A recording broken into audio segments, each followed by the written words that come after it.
舍友是个富家千金，但是却异常的讨厌我，不仅每天变着花样的找我茬，而且还公然撺掇舍友一起孤立我。他捏着鼻子满眼的嫌弃，救命！就王佳佳用的这种被套，我家狗都不用，这实在是太脏了，真不知道有没有传染病。后来我跟亲生父母认亲，舍友偷偷拍了视频，发在了学校论坛上，标题是经学霸认亲，爸妈都是养猪的。我看着他作死的行为，笑而不语，毕竟有些东西都是自作孽。我到宿舍的第一天，舍友林千雅看着我的眼神中就带着不善，她故意捏着鼻子，十分夸张的阴阳怪气道，长得也就这样嘛，真是什么阿猫阿狗都跟我在一个宿舍，真是晦气。我被开这么一对，当场弄在原地，尴尬的气氛在宿舍里蔓延。见状，其他2个舍友互换了一个眼神，其中一个短发女生开口道，你好，我是肖思雨。另外一个女生连忙补话，我叫张彤。张彤尴尬笑，随后连忙给刚刚对我出言不逊的女生介绍，这位呢是我们系里的系花林大小姐林千雅。我一一点头示意，随后刚想开口自我介绍，林千雅连忙打断，好了好了，不用介绍了，你不就是我们系里的大学霸吗？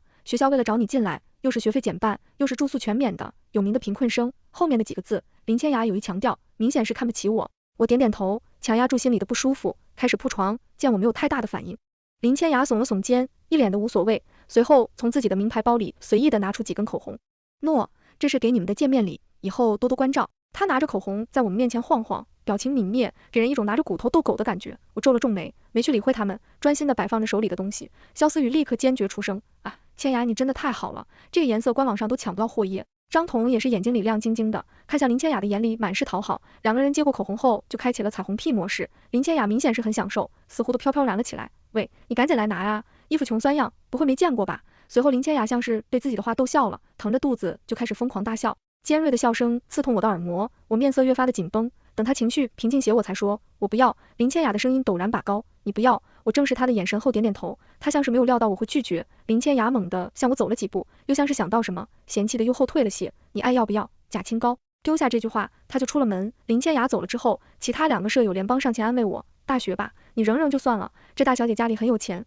爸爸好像是哪个上市公司的老总呢，咱平平百姓的都不起啊。林千雅走后，宿舍的气氛一直都很和谐，我也渐渐的放松了下来。我心里很委屈，但是我也习惯人带了，毕竟从我被人贩走乖跑后，我就是一个人，在社会上的这些年，摸爬滚打这么大，林千雅这点歧视还真伤不了我。在宿管查房的时候，林千雅还是掐着点到了宿舍，她双颊通红，走路摇摇晃晃，看起来是喝了不少的酒，嘴里还不停的都浪着。破学校还非得强制性住校1年，谁愿意跟这些穷酸鬼住在一起啊？肖思雨和张彤的脸色都不好看，林千雅醉醺醺的开始理所当然的指挥起肖思雨和张彤，肖思雨，快，宿舍要断水断电了，赶紧去给我打桶水来，我还要洗澡呢。张彤，你给我把被子弄一弄，今晚我还要睡在这里，真是服了。还有你就先等着吧，有事我再叫你。见他们俩还没动，林千雅立刻变了脸色，难不成你们以为我那口红是白给你们的？真是一群贪便宜没见识的穷鬼。她一边嘟囔着，一边倒在椅子上，缓了一口气，继续喊道，听到没？你们耳朵聋了吗？肖思雨难看的咬了咬嘴唇，随后满脸不情愿的给林千雅打水去了。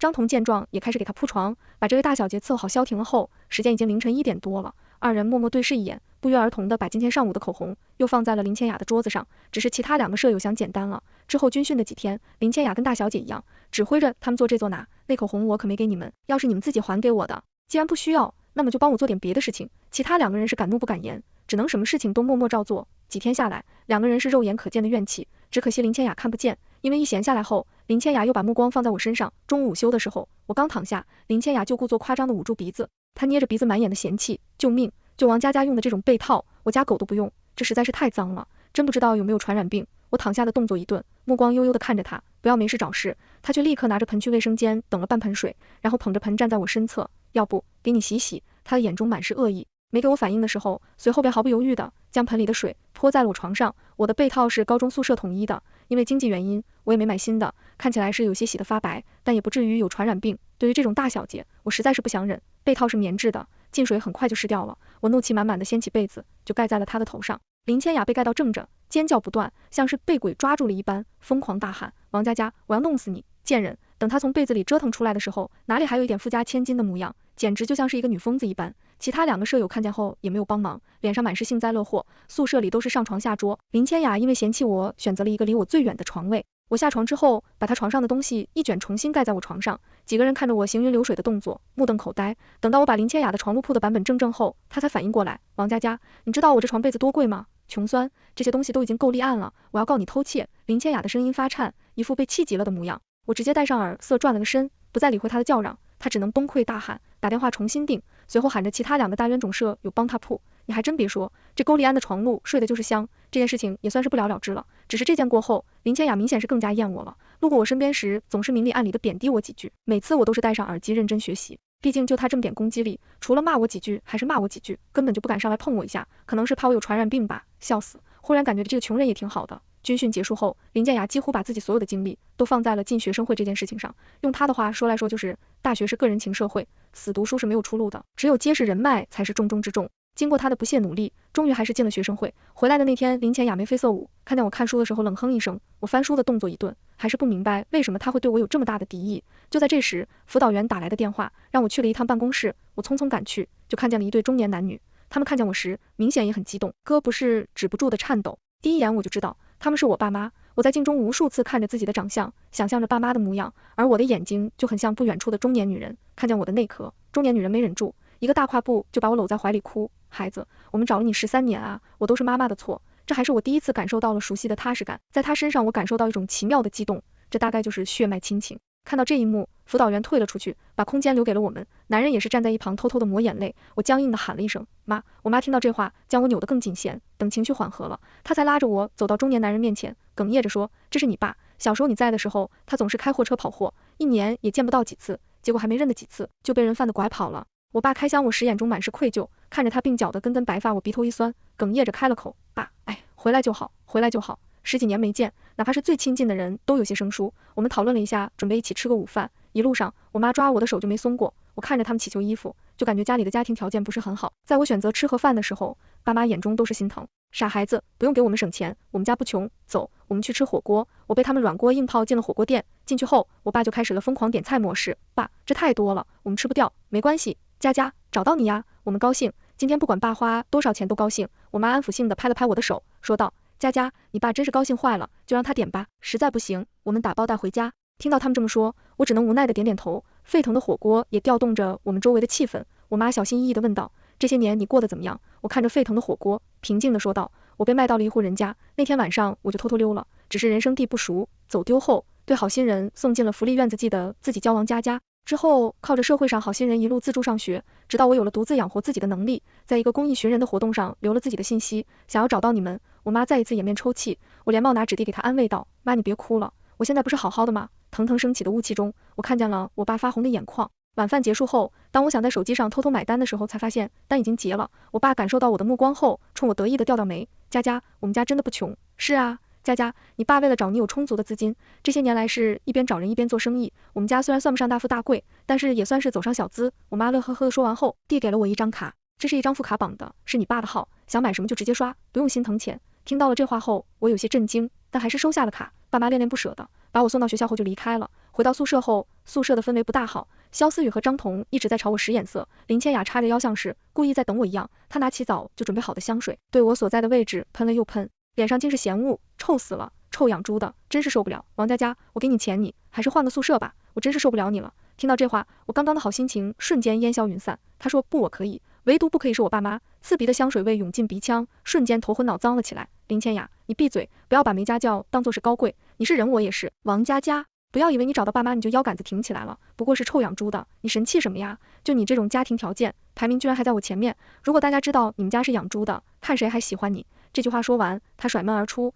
他走了之后，肖思雨和张彤立马凑了过来，佳佳，我知道林千雅为什么会这么针对你了，你知不知道你在我们学校论坛火了？什么论坛？看见我一脸懵的样子，肖思雨连忙拉着我打开了电脑，看着肖思雨熟练的打开热度最高的那个帖子后，第一张图片就是我的照片，角度明显是偷拍，看起来模模糊糊。肖思雨滑动了一下鼠标，林千雅精致的校园照出现在了眼前，搞了半天我才知道，这是一个自由组织的新生评选比赛，要选出最美新生。不得不说，这是一个无聊的比赛，但是看着林千雅那张精致的照片，就知道她上了心，这大概也是她针对我的原因了。肖思雨压着兴奋的声音说道，不知道你被哪个学生拍到了，直接放上帖子，结果你就爆火了，现在你的热度是居高不下。林千雅那张照片太精致，反而没人买账。后来张彤指着一个刚出的新帖说道，这说的是佳佳吗？我们俩的视线同时被吸引了过去，帖子的标题十分的吸睛，学霸认亲，爸妈都是养猪的，帖子匿了名，但是究竟谁发的，我们在场的心里都有数。看着林千雅不断的骚操作，我只感觉太阳穴突突的，帖子里不仅有偷拍我学习时的照片，还把我爸妈也拍了下来。照片里的我看起来十分的憔悴，角度刁钻，可以说是故意抹黑我。张彤没忍住，立刻说道，这林千雅真是太过分了，至于吗？底下的评论更是造谣，自诩是学霸，总是半夜学习，打扰我们正常休息，真是样貌也不怎么样嘛，热度那么高是常人刷的吧，真虚荣。感谢楼主真相了，看到那张素颜照，那颗跳动的心脏瞬间就死了。我看还是那个帖子里面的林大美女更好看，同意的点赞，肉眼可见的评论越来越多。肖思雨说道，要么我们把这个帖子给举报了，真是受够了他千金大小姐的做派，管他是不是有钱，反正是真受不了了。就在他即将提交举报页面的时候，我阻止了他，你把帖子发给我，我去举报。过了几分钟后，就看见页面被受理了。刚过半个小时，林千雅就怒气冲冲地踹开了门，你们谁举报了我的帖子，是不是有毛病？我举报的，你公然诽谤我，我还不能举报了？什么诽谤？那是事实，就你这样的，凭什么要压过我？林千雅的语调高扬，拿出一副高高在上的姿态，她的这副模样看着我手痒痒，我毫不犹豫的就甩了一巴掌。既然你爸妈没教你做人，我来教你有钱怎么了？我们又没拿你1分钱，做这副样子给谁看？林千雅怒目圆睁的捂着脸，声音颤抖，你敢打我？说完她就张牙舞爪的朝我扑过来，贱人，我要撕烂你这张脸！其他2个舍友连帮过来，一左一右的架住了林千雅。林千雅发疯一般的甩着头，你们疯了是不是？快把我放下来！我什么时候受过这种侮辱？贱人，臭养猪的！由于宿舍的动静闹得太大，很快引来了一堆学生以及宿管。宿管阿姨立刻大吼，看什么看都散开！看到林千雅红肿的脸蛋时，立刻变了脸色。就在这时，我悄悄地点开了手机录音。我看你们这群新生就是太大胆了，刚开学就敢给我闹事，还敢公然的殴打同学，究竟是谁打得给我站出来？我要告诉你们辅导员，给你们处分。看着宿管明显的偏心，我被气笑了。我打的，那是因为他该打，小小年纪一副小太妹的模样，真不知道你这个大学是怎么考的。宿管还在那边喋喋不休，如今你打了人，不道歉，磕个头这件事情，我就直接告诉你们辅导员，事态要是严重了，你可是会被退学的。宿管偷偷给林千雅使的眼色，对着我厉声呵斥。林千雅捂着脸蛋，2行清泪缓缓落下，就好像是受到了极大的委屈。阿姨，他们欺负我。好了好了，阿姨替你做主。看着我还是一副不言语的样子，宿管士气不打一处来，立刻走到我身边，推搡着我，怎么嘴巴被封住了吗？还不道歉？你看看，把林千雅同学打成什么样子？见我还是一副不为所动的样子，他手头施压，死命的按着我的肩膀，我只感觉肩膀内处生疼，但还是咬着牙不屈服。肖思雨和张同健撞脸往上来，想要拉宿管，结果宿管阿姨板机连利路的一人甩了他们一巴掌，真是反了天啊，连宿管都敢打，我看你们都要受处分。我眼中闪过一次暗芒，眼风扫到了幸灾乐祸的林千雅，报警吧！我反手从口袋里掏出手机就打110，还没等我说句话，宿管抢过了手机摔在了地上。你报警干什么？听着他慌张的语气，我反手就劈在了他胳膊肘上，他尖叫一声，随后松开了手。辅导员也在这时赶到，看着乱成一团的场景，将我们带到了办公室。宿管率先发难，添又加速的把现场描绘了一番。我看这种学生啊，还是现在开除了最好，省得给学校抹黑。你看看现在都敢对我动手了，以后还有什么不敢的？说完后，他伸出一袖，擦了擦根本不存在的眼泪。导员神经严肃地看向我们，并没有一位相信宿管的一面之词。你们说呢？我立刻站了出来，将事情原本的说了出来。老师，我录了音，可是手机现在被宿管摔坏了，但是我云端肯定同时上传了，不到3分钟，我登上我云端的账号，随后将录音放了出来。导员的脸色越来越难看，看向宿管的眼神更像是刀子一般。赵阿姨，你们问清楚情况，您就断定了对错。宿管呵呵一笑，满脸的尴尬。我不是看林同学被打了，心里着急吗？但是我敢肯定，一定是他打的。导员看向我说道，是你打的。我点点头，又将事情讲了一遍。林千雅此刻站不住了，立刻跳出来说道，你凭什么认为那个帖子是我发的？肖思雨和张彤早就站不住了，立刻出声，当时你不是还找王佳佳的麻烦吗？嘴里还说着，凭什么王佳佳举报你的帖子？就是啊，那帖子肯定是你发的呀。林千雅没有想到2个人都不帮他，立刻怨毒的看了我一眼。老师他们孤立我，这都是他们计划好的。我真是被林千雅的厚颜无耻气笑了。网络上只要发了什么都有痕迹，要么我们就找人查一查究竟是谁。林千雅慌张离顺，不再说话，只是低声唾弃。此刻导员还有什么不明白的呢？他叹了一口气，要求林千雅给我们道歉，以及我也要为我的冲动道歉。林千雅脸上满是不情愿，但是也知道这件事情捅出去了，她也逃不到好，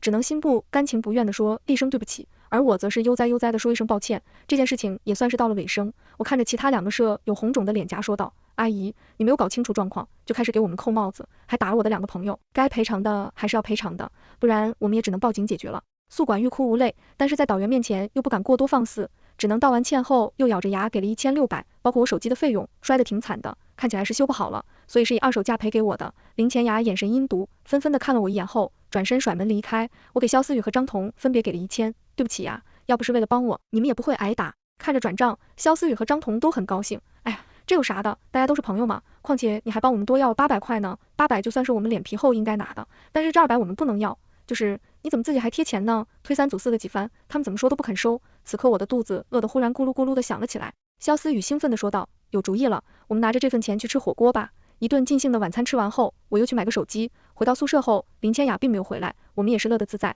我不相信宿管会无缘无故的帮助一个人，所以社交前我还向学校匿名举报了宿管收受贿赂，毕竟有心总会查到的。林千雅再也没来过宿舍，就连宿管也是换了一个阿姨。过了几天，事情也就被大家渐渐遗忘了的时候，学生会的一条视频却将我推上了舆论的高潮。大家快来帮帮我们的新生学霸代表王佳佳，因为她的家庭情况，我们现在对她进行捐款，希望可以改善一下她的生活。我是学生会代表林千雅。我带头先给王佳佳同学捐款1000元，其他的同学不强制，有条件的还是希望可以伸出援手。最后视频里就展示了我那床有些显旧的棉被，以及我平时的衣服的图片。林倩雅声情并茂的描绘着一些子虚乌有的事情，比如我一天吃1桶泡面什么的，简直匪夷所思。看得出来，她已经很尽力的塑造我的贫穷了。短短半天时间，居然筹集了5000多块钱。我冷着脸找到学生会，办公室门大咧咧的开着，正巧就看见里面的林千雅正在跟一位同学道谢。谢谢同学，王佳佳同学一定会感谢你的。我是真要谢谢他，没通知我就替我做了这个主。林同学，你们这是在干什么？我看着面前的一幕，故作吃惊的问道。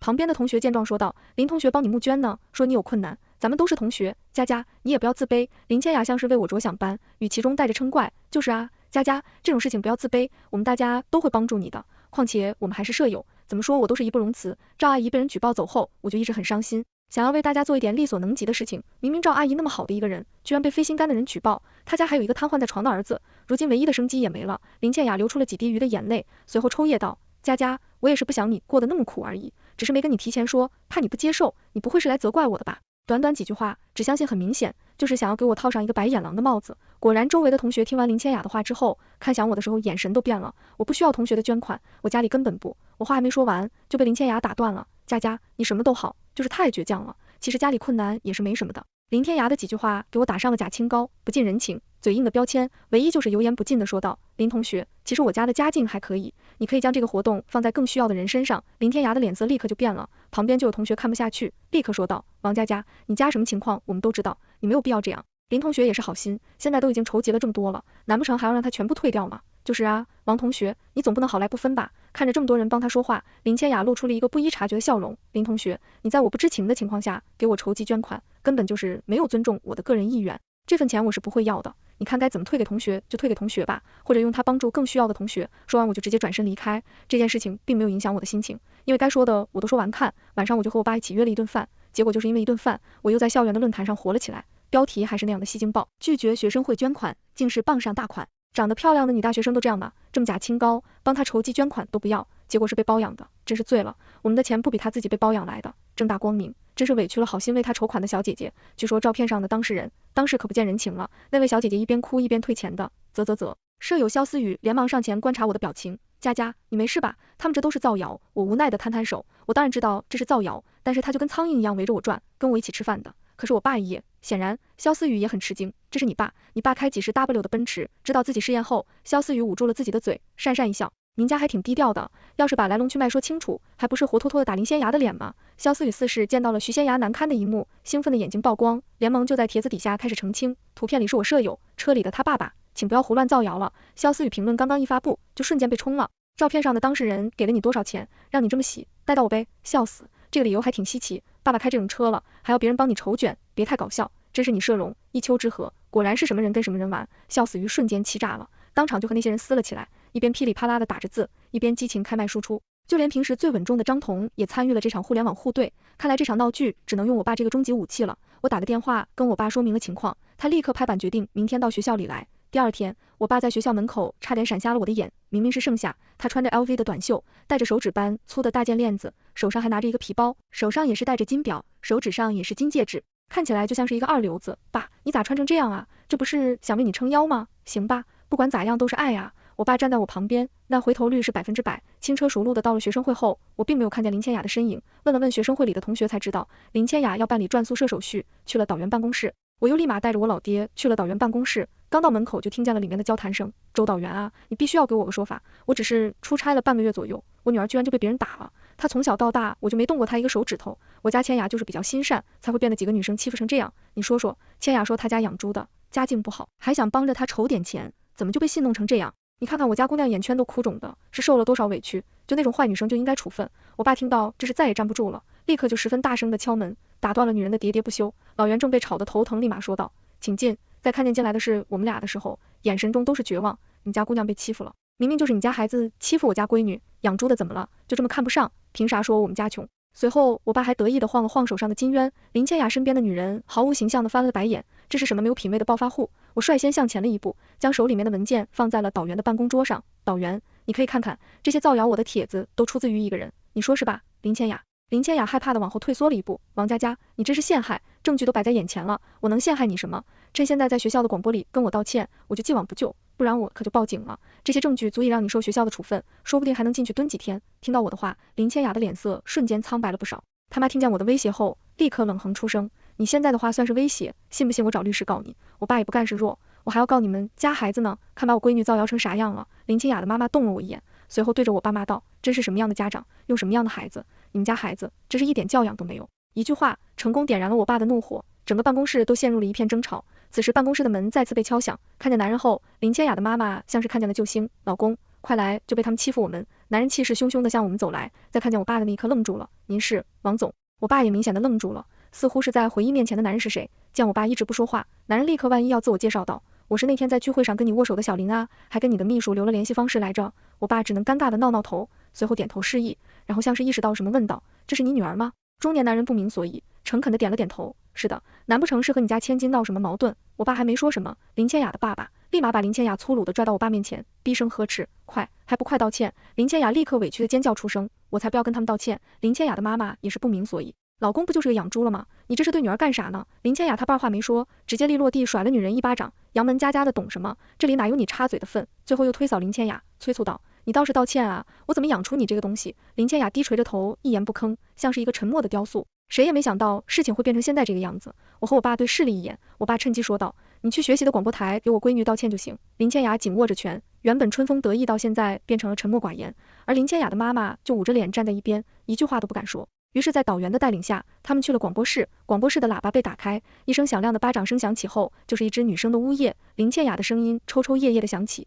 在这里，我要向王佳佳同学道歉，那些贴吧里的造谣帖子都是我后边乱造的，而且她也没有让我捐款，只是我想给她难堪，故意的。在这里，我要向她道歉，王佳佳同学，对不起。听到这儿，我爸牵着我就往门口走，以后我可得把你抓牢了，不能让你再丢了。听到这儿，我鼻头一酸，好奇开口，爸，咱家到底是做什么的呀？我爸随口一说，养猪啊。林千雅她爸爸为什么那么讨好你？可能是因为你爹的生意比较大吧？有多大？此刻我爸显得含含糊糊，也就是极其厌那种吧。哇塞，王总，王总！身后的呼唤声让我们止住了脚步，男人气喘吁吁的小跑了过来，王总，你看我们之间的合作。我爸呵呵一笑，还是算了吧，你女儿说了卖猪的都是穷人，我们这种人也不配跟你们家合作，您说是吧？一句话就让林千雅的爸爸脸上阴沉了下来。等我回家吃了顿饭回来后，摄影员才告诉我林千雅退学了，佳佳林千雅退学了，她爸爸特地来退学的，刚刚还拿走了她所有的东西。林千雅一血一拐的可惨了，好像是被她爸当着那么多人的面一顿打，她爸嘴里还咽叨着，因为林千雅损失了100万级的单子，太可怕了。看着她空荡荡的床铺，我笑笑没再说话，以后大概是可以好好享受大学生活了。全文完结。